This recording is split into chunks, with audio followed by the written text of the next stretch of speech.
GCK King's Circle with Pastor Dr. W.F. Kumuyi. We are delighted to have you join us on today's episode of the GCK King's Circle.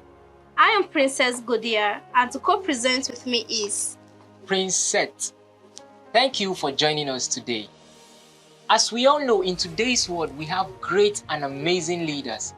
But there's this particular one that captures my attention.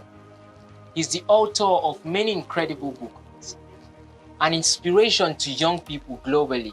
I'm talking about Dr. W.F. Kumuyi. Yes, Dr. W.F. Kumuyi is a transformational leader and an incredible writer. He is someone who invests so much in reading. I'm sure you are eager to learn from him. First, listen to this song ministration. The rock on which I stand when everything around me is shaking. I've never been more glad that I put my faith in Jesus. He's never let me down. He's faithful through generations. So why would he fail now? He won't. He won't. Young people across the globe want to be significant. In this generation, for one to be significant, that individual must learn the skills of reading and writing. I agree with you.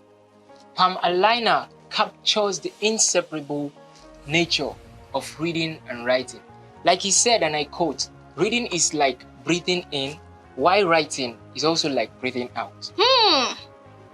That's an interesting way of linking reading and writing. Dr. W.F. Kumuyi will give us more insight on why it's essential to read and write to lead. Stay connected. A person born and God intends to be a doctor and lead in the medical profession, he must read and write in order to lead. A person that is born and God intends that he'll be a prime minister, a leader of nations, he must read and write. Anyone that God has raised up to be this or that must read and write. Reading and writing in order to lead. Readers become leaders, and leaders continue to read. Remain in the way of life and in the way for life. That is, you remain in the way that will lead you to where God has ordained for you. You remain in that way. The readiness to learn. And if we don't have that readiness, we don't amount to much.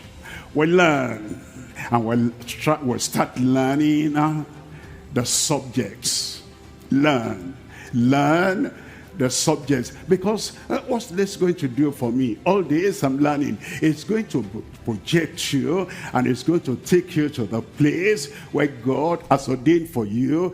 You learn the subjects. You learn also about yourself. Who am I? What can I do? What will I do? What am I caught out for? What am I supposed to do? We need to learn that. What do I find easy doing? What do I find difficult doing? What's my natural habitat? What do I do? And it's like a second nature unto me. You learn the subject. You learn about yourself. You learn the skill that we learn today. And as you are willing and you are ready to learn, the Lord will promote you. He does not promote an ignorant man who knows nothing about the society, who knows nothing about administration, who knows nothing about what to do, and then bring him to the top to lead a nation. You must learn. Look at Proverbs chapter 9. I'm reading from verse 9. Proverbs chapter 9, verse 9, give instruction to a wise man. A wise man, he has learned the basics, but he has not stopped learning.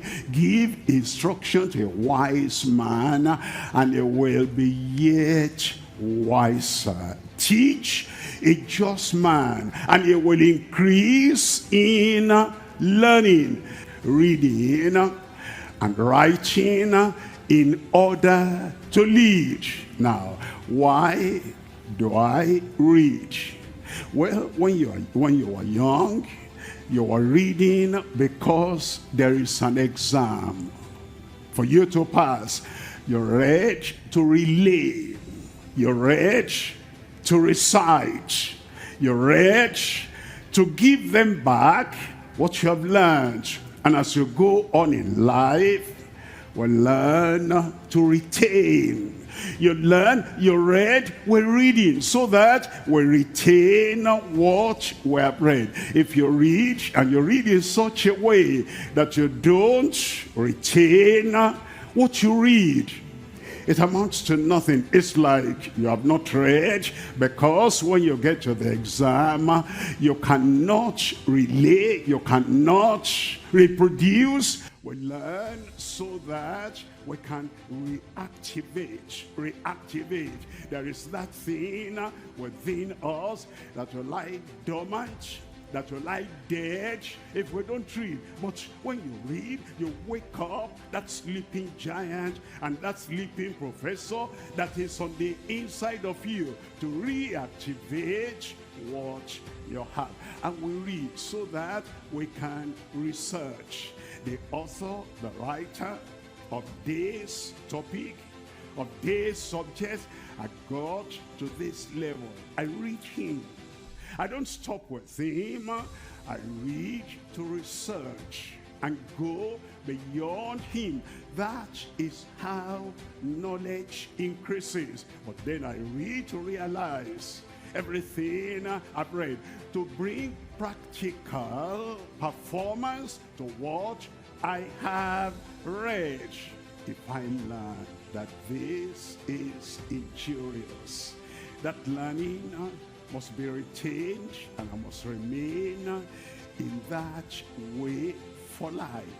The good things we learn that make us sound, healthy, progressive, spiritual, that makes us to be on top of the world, all those good things we've learned, we'll keep on in them. What you hear here, what you've heard before, you remain in the way of life for life, all through your life.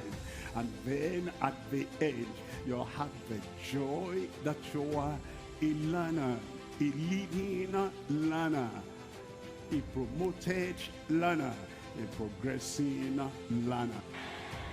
Every challenge, every difficulty you come across, the Lord will pull you through, will take you through, will make you an achiever.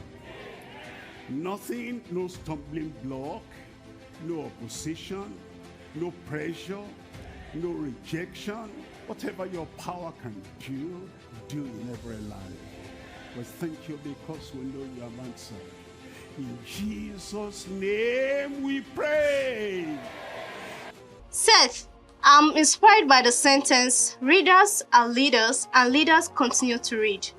That's awesome. In fact, I'm motivated to cultivate the habit of reading and learning to retain, to reproduce and reactivate.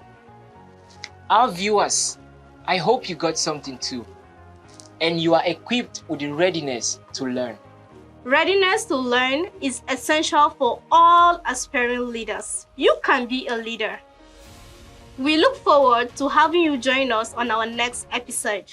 We believe that you've been impacted. Pastor Dr. W.F. Kumuyi would love to hear from you. Please visit our social media platforms and don't forget to join us on the next episode of GCK King's Circle. Be your dream, be royal.